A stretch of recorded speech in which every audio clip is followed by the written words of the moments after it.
Social media का अनअटेंटिव और unconscious इस्तेमाल मुझे फितने में मुब्तला कर सकता है। दूसरी बात ये कि कभी भी इस जोम में ना आए कि मैं तो बहुत नेक हूँ, मुझसे कोई गलत काम हो ही नहीं सकता है।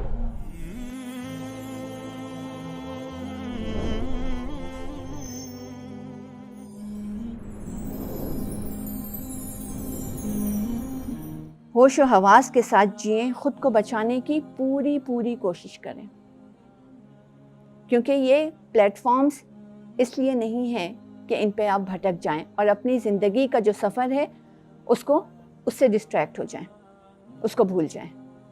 इससे बचने के लिए, इसके गलत इस्तेमाल से बचने के लिए, शैतान के शर से बचने के लिए बहुत ज़रूरी है कि ख़ुद को अल्लाह की पनाह में दें।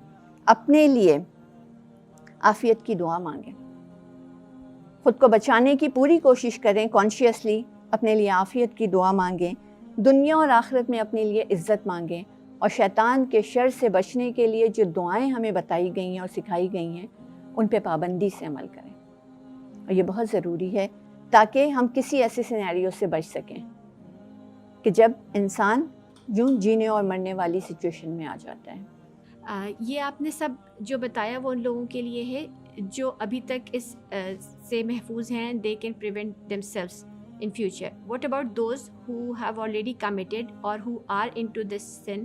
वो क्या करें? जो लोग ऑलरेडी सफ़र कर रहे हैं ऐसी सिचुएशन से जिनसे ये गलती हो चुकी है, वो अब क्या करें? उनसे भी मैं कुछ बात करना चाहूँगी। सबसे पहली बात, फर्स्ट ऑफ ऑल, आप बहुत खुशकिस्मत हैं। चौंकिए मत, मैं वाकई यही कह रही हूँ कि आप बहुत खुशकिस्मत हैं। आप पे अल्लाह का बड़ा ख़ास फजल और करम है कि आपको जीते जी अपने गुनाहों का और अपनी गलतियों का एहसास हो गया। You are the blessed one. अब इसके बाद दूसरे नंबर पे बात ये आती है कि एहसास हो गया है, अब क्या करना चाहिए? सच्ची तौबा। सच्ची तौबा अपने पूरे 5 शराइत के साथ, जिसमें 5 शराइत में 5 चीज़ें आ जाती हैं। सबसे पहले नदामत, जो आपको ऑलरेडी है, पूरे खुलूस के साथ अल्लाह ताला से माफ़ी मांगें, तौबा करें। तीसरी बात ये कि देन एंड देयर उस गलत काम, उस गुनाह को छोड़ दें। चौथी बात ये कि दोबारा उस गुनाह की तरफ ना जाने का पक्का इरादा कर लें। पांचवी बात ये कि उस गुनाह, उस गलती की वजह से जो भी गड़बड़ हुई है जहाँ कहीं पे भी, उसकी इस्लाह करें। इस सच्ची तौबा के बाद यकीन रख लें इस बात का कि अब आपकी इज़्ज़त की हिफाजत अल्लाह के ज़िम्मा है। वो आपको कोई नुकसान पहुँचने नहीं देगा कभी भी। जो अल्लाह का हो जाता है, अल्लाह ताला उसकी हिफाजत का ज़िम्मा ले लेते हैं। उसके बाद admit your sin, correct yourself and move on. अपने आप को बार बार बताएं कि वो पास्ट था, गुजर गया, जो होना था वो हो चुका है, अब मुझे आगे जीना है। अपनी माजी में ज़िंदा ना रहें, आगे बढ़ जाएं। और याद रखें कि ख़ुद को ख़त्म कर लेना, मार डालना, सुसाइड जो है वो किसी भी मसले का हल नहीं है। एक गलती को कभी भी दूसरे गुनाह से मिटाया नहीं जा सकता है। गलतियों को, गुनाहों को मिटाने के लिए सिर्फ तौबा का इरेज़र यूज़ होता है। एक गलती को दूसरी गलती से मिटाने की कोशिश करके गलतियों को मल्टीप्लाई मत करें। अगर आप अनमैरिड हैं, अगर आपको ये लगता है कि आपने अपने पेरेंट्स को धोखा दिया है, जब अल्लाह ताला माफ़ कर देंगे ना, तो पेरेंट्स भी माफ़ कर देते हैं। यकीनन पेरेंट्स भी माफ़ कर देंगे और दूसरे लोगों में आपकी इज़्ज़त अल्लाह ताला बहाल कर देंगे। और अगर आप मैरिड हैं तो जान लीजिए कि अगर आप इस तरह की कोई बात सोच रहे हैं कि मैं अपनी जान लेकर के इस अज़ियत से छुटकारा पा लूँगा, तो आप अपनी बहुत सारी ज़िम्मेदारियों से मुँह मोड़कर इस दुनिया से जाने की कोशिश कर रहे हैं। आपको उनका हिसाब देना पड़ेगा। आपके पीछे अगर आप अपनी औलाद छोड़ जाते हैं, उनकी तरबियत कौन करेगा? उनकी किरदार साजी कौन करेगा?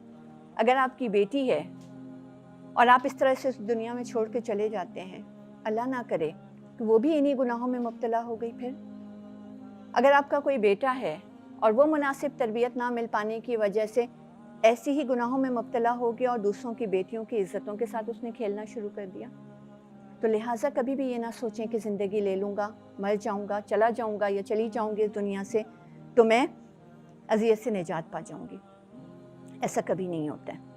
याद रखिए कि अगर चीज़ें आपके कंट्रोल से बाहर हो गई हैं, if things are going out of control, go and see the doctor. جائیں ڈاکٹر سے اپنا علاج کروائیں, وہاں ایڈمٹ کریں. دیکھیے سر میں درد ہو یا پیر میں درد ہو تو اس کو کاٹ کے نہیں پھینک دیتے ہیں, اس کا علاج کرواتے ہیں. جسٹ لائک دس, اگر آپ کسی ایسے مینٹل فیز سے گزر رہے ہیں تو جائیں ڈاکٹر کو دکھائیں اور علاج کروائیں. اس کے علاوہ ماضی میں جینا چھوڑ دیں. بار بار اپنی غلطیوں اور گناہوں کی جو فلم ہے نا ماضی کی, اس کو اپنے ذہن میں خیالوں میں نہ چلاتے رہیں. جو ہو چکا اسے بالکل بھول جائیں. جب ایسے خیالات آنے لگے فوراً اپنے دماغ کو, اپنے ذہن کو ڈائیورٹ کریں, دوسری دلچسپیوں میں, دوسری مصروفیات میں اپنے آپ کو الجھا لیں. اور اپنے گناہوں کا تذکرہ کبھی بھی کسی سے نہ کریں.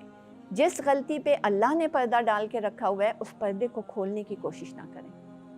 جو ہو چکا ہے, جب آپ چھپائیں گے اپنے گناہ کو, یاد رکھیے اللہ تعالیٰ دنیا میں بھی چھپا لیں گے آپ کے گناہوں کو, اور آخرت میں بھی گناہوں کو آپ کے گناہوں پہ پردہ ڈال دیں گے.